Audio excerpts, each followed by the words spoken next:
Hello दोस्तों। आज की कहानी है शांति का मतलब। ये कहानी है शांति के बारे में। आप लोगों में से कई सारे लोगों को शांति का सही मतलब नहीं पता होगा। मैं उम्मीद करती हूँ कि आपको इस कहानी पढ़ने के बाद शांति का असली मतलब पता चल जाएगा।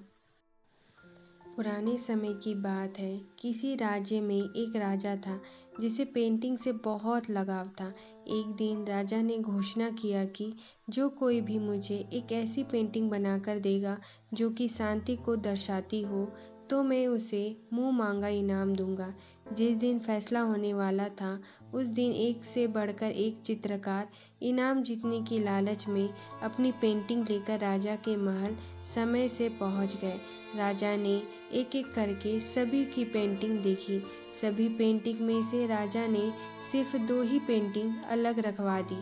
राजा को वो दोनों पेंटिंग बहुत पसंद आई।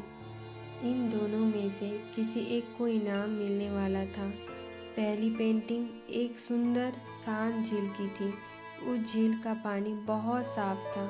उस पेंटिंग में ऊपर नीला आसमान था और आसमान में रुई के गोलों के समान सफ़ेद बादल थे। ये पेंटिंग में शांति साफ नज़र आ रही थी। जो कोई भी इसे देखता उसे ऐसा ही लगता था कि शांति को दर्शाने के लिए ये बहुत अच्छी पेंटिंग है। दूसरी जो पेंटिंग थी उसमें पहाड़ थे।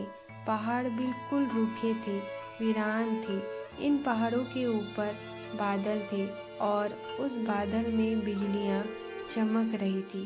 तेज हवा से पेड़ हिल रहे थे।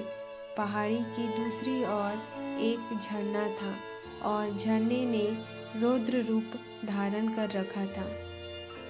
जो कोई भी इस दूसरी पेंटिंग को देखता वो यही सोचता था कि इस पेंटिंग का शांति से क्या लेना देना है।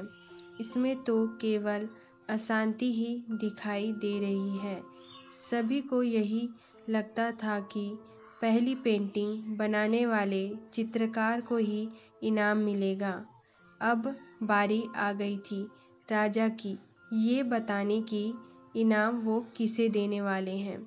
राजा ने ये ऐलान किया कि दूसरी पेंटिंग बनाने वाले चित्रकार की पेंटिंग उन्हें ज़्यादा अच्छी लगी है और वो उसे मुंह मांगा इनाम देंगे। राजा की बात सुनकर सभी आश्चर्यचकित हो जाते हैं।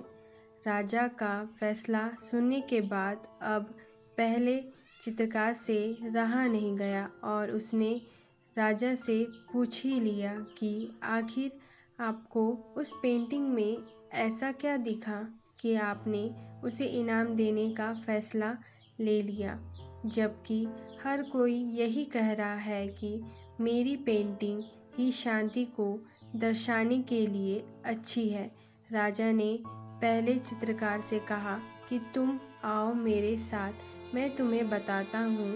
राजा उस चित्रकार को दूसरी पेंटिंग की ओर ले जाते हैं और कहते हैं, झरने के दाईं ओर हवा से एक तरह झुके हुए इस वृक्ष को देखो।